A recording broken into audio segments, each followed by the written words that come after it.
Good morning, everyone.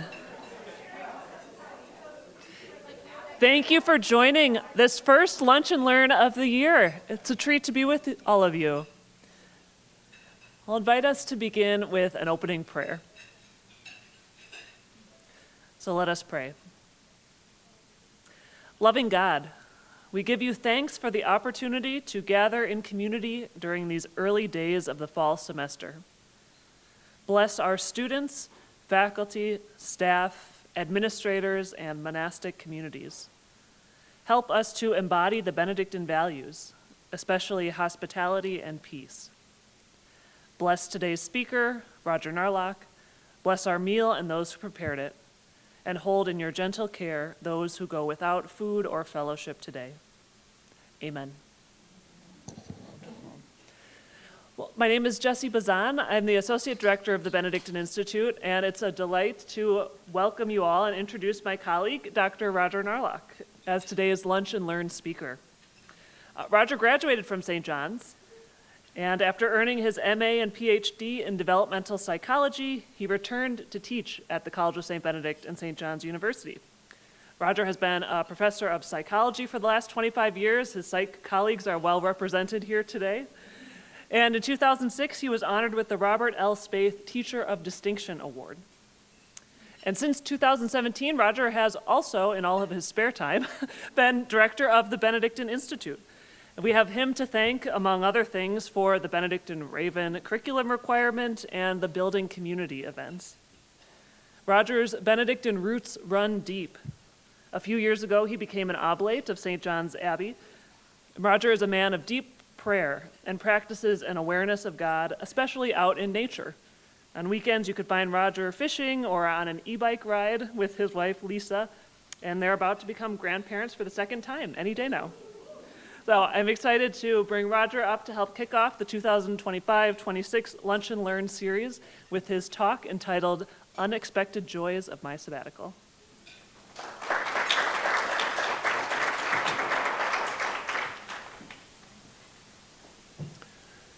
Good morning, and it is so good to be with you today. A sabbatical is supposed to be a time of scholarly productivity, and for me it was, but I'm not going to talk about that here today. Instead, the focus of my reflection today with you is on instances during my sabbatical where God revealed God's self to me in ways that deeply moved me, creating what led to the title of my talk for today, Unexpected Joys. These were mostly happenstance, rather than being some formal part of my sabbatical plan. As cliche as it may be, God often comes to us at unexpected times and in unexpected circumstances. One of those unexpected joys emerged through a profoundly tragic event: the passing of Father Michael Patella. Almost exactly 1 year ago today, Father Michael talked at our first Lunch and Learn last fall about his ALS diagnosis. And then in July, he passed away after struggling with ALS for just under 2 years. Though I use the word struggle, I hesitated with that word. Not because Michael had an easy time, but I hesitated to refer to his time as a struggle because of his fortitude in living true to the way of life he was devoted to. ALS did not stop him from attending multiple academic conferences around the country, traveling to see his family, and going to his office on Second Quad to work, during which he would pass by my office on his electric chair going approximately 30 miles an hour. And attending Liturgy of the Hours with his monastic brothers up until a week before he passed away. Truly, Michael was an example of a life intentionally lived and intentionally focused on God until the day he died. In that, even though tragic, one cannot help but see God and be joyful. Another way I joyfully saw God in Michael's tragedy was in the loving care of his dear friend and my dear friend, Brother Dan Morgan. Dan was instrumental in helping Michael live out his life as he wished, whether in his daily life in the monastery or in all those trips to conferences, family visits, and one last weekend vacation at the North Shore just 6 weeks before he passed away. The devotion of Brother Dan to his friend was another easy place to find God. A second unexpected joy during my volunteer experience was with our St. Benedict's sisters. But at St. Scholastica Convent on the east side of St. Cloud rather than here on campus.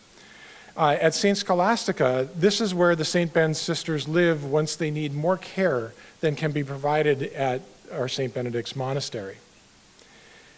At this time, approximately half of the St. Ben's sisters actually reside out at St. Scholastica. Having the luxury of more flexible time during my sabbatical, I decided to spend an hour or two per week volunteering at St. Scholastica. So, early in January, I had a one-on-one meeting with their volunteer coordinator, Sister Marina, who's joining us in the back of the room. A little bit into this meeting, our conversation went something like this. Marina asks, "So you're on sabbatical this semester?" I confirmed yes. "And you're free on Mondays," she said. "Yes." "Well, here's what I think you should do. Sister Ingrid works at St. Ben's on Mondays, but she can't drive. So you could pick her up here at 9 a.m. and drive her into St. Ben's. Then you could come back and visit with sisters here, especially those in memory care. Or you could use that time to drive other sisters to appointments they have scheduled. Then you could pour coffee and hot water for the sisters at lunch and take their trays away when they're done. That would leave you with a little more time to visit sisters in the afternoon before going back to St. Ben's to pick up Ingrid to bring her back here by 3 p.m. What would you think of that?" Inside, I was feeling a little shell-shocked, wondering how my thoughts of volunteering for an hour or two each week suddenly turned into a full Monday every week. Yet my mouth said, "That sounds great." This was one of the few times in my life where my mouth was much wiser than my thoughts. Spending every Monday with the sisters was the absolute highlight of my sabbatical, revealing so many unexpected joys in getting to know the sisters, whether it was talking with Sister Ingrid, you see here in the purple and red, for about an hour each Monday as I was driving her back and forth to Scholastica, or talking with other sisters I drove to other appointments or visited in their rooms, or interacting with sisters as I poured their coffee and hot water at lunch. To elaborate a little further, I found joy in witnessing the deep care and respect they showed toward one another. For example, listening to Sister Ingrid share stories of her dear friend Kathleen, who passed away some years ago, and seeing the deep care and respect between Sister Ingrid and Sister Marie. Marie is the other one pictured here, who drives the electric chair out to my vehicle to pick up Ingrid for their work together, cataloging the sisters' permanent art collection. Each week, Ingrid and Marie greeted each other as if they were beloved family members who hadn't seen each other in years. I also saw this deep care and respect at lunch, how they all look out for each other, exemplifying the good zeal St. Benedict emphasizes in chapter 72 in the Rule, where he writes, "Just as there is a wicked zeal of bitterness that separates from God, there is also a good zeal that separates from evil and leads to God and everlasting life. This, then, is the good zeal that monastics are to practice with most fervent love. Each should try to be the first to honor the other, bearing one another's weaknesses of body or behavior with utmost patience." And what I saw out there was certainly no begrudging patience. It was not simply tolerance, but kind patience born out of love. I saw this constantly in their interactions, and what a source of joy and inspiration it was. Another characteristic of Benedictine spirituality is trying to see the extraordinary in the ordinary. For it is often in the little things where we see the unique characteristics, the quirky things, that help us to recognize the divine in each person. I certainly found joy in getting to know these little things about many of the sisters at St. Scholastica.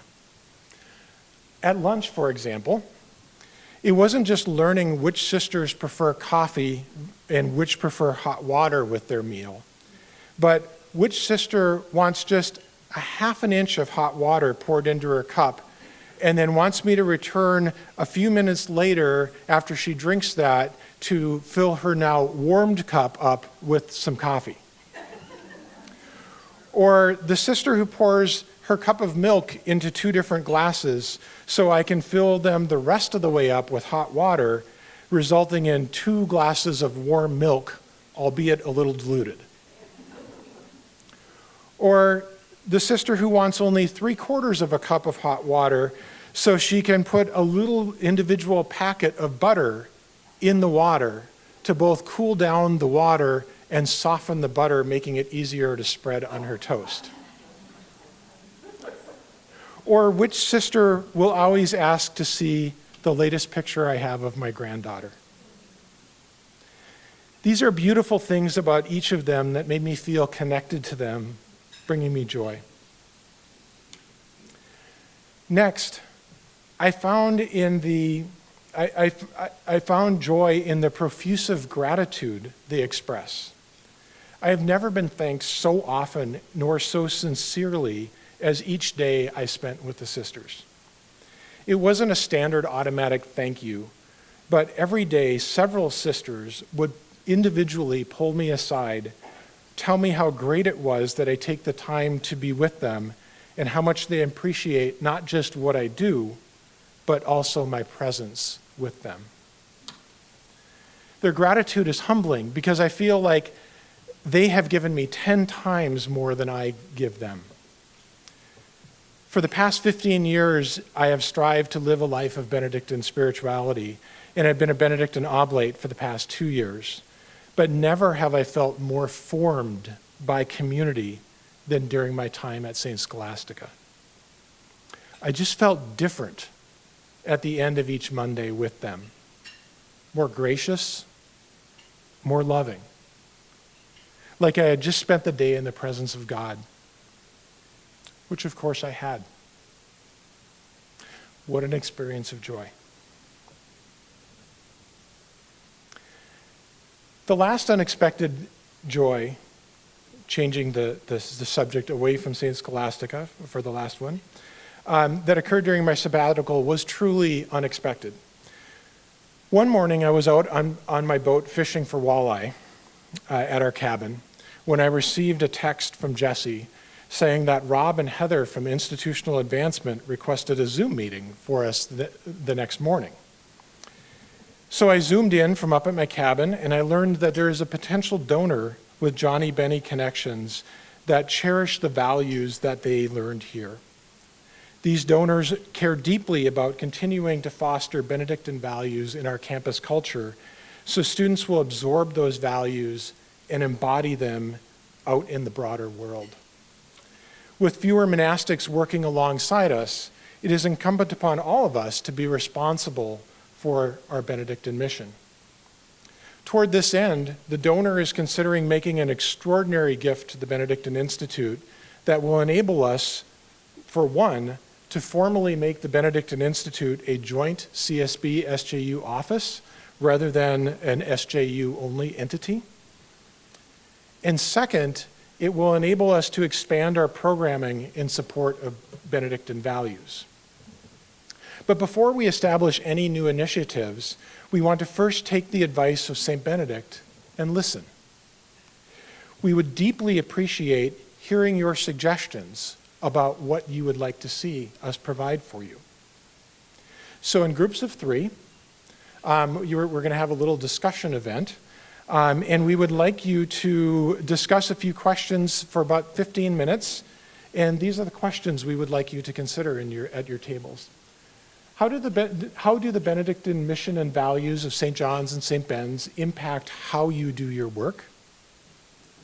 What is holding you back from applying the Benedictine mission and values to your work to an even greater degree? And what could the Benedictine Institute do to help you understand and live out the Benedictine mission and values better? Now, as you discuss these, there are a few things I want you to keep in mind. First of all, there are notepads and pens at each table, and we really, really need you to have somebody who is part of the conversation to jot down some of the key points for each of these questions.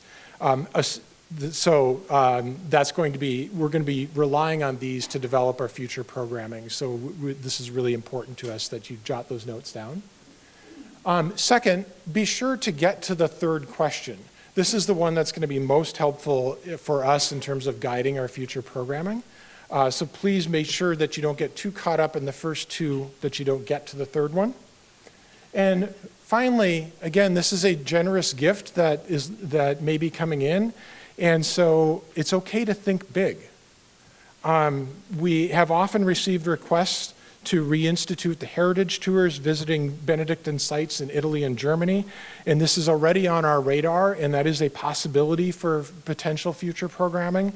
But this is an example of what I mean by thinking big. We don't need to it'd be nice to have a little better food or, whatever, more donuts. But feel free to think big. Here are the questions, and again, we ask you to get into groups of 3. So if you're at a table of 5, if you could split into a 3 and a 2, that would be great, or a 3 and a 3, something so that we get as many responses as possible. And Jesse and myself and Catherine will be kind of milling around, and if in case you have any questions, we'd be happy to answer them as you engage in your discussion. Thank you so much for your attention, and I look forward to hearing what suggestions you have for us.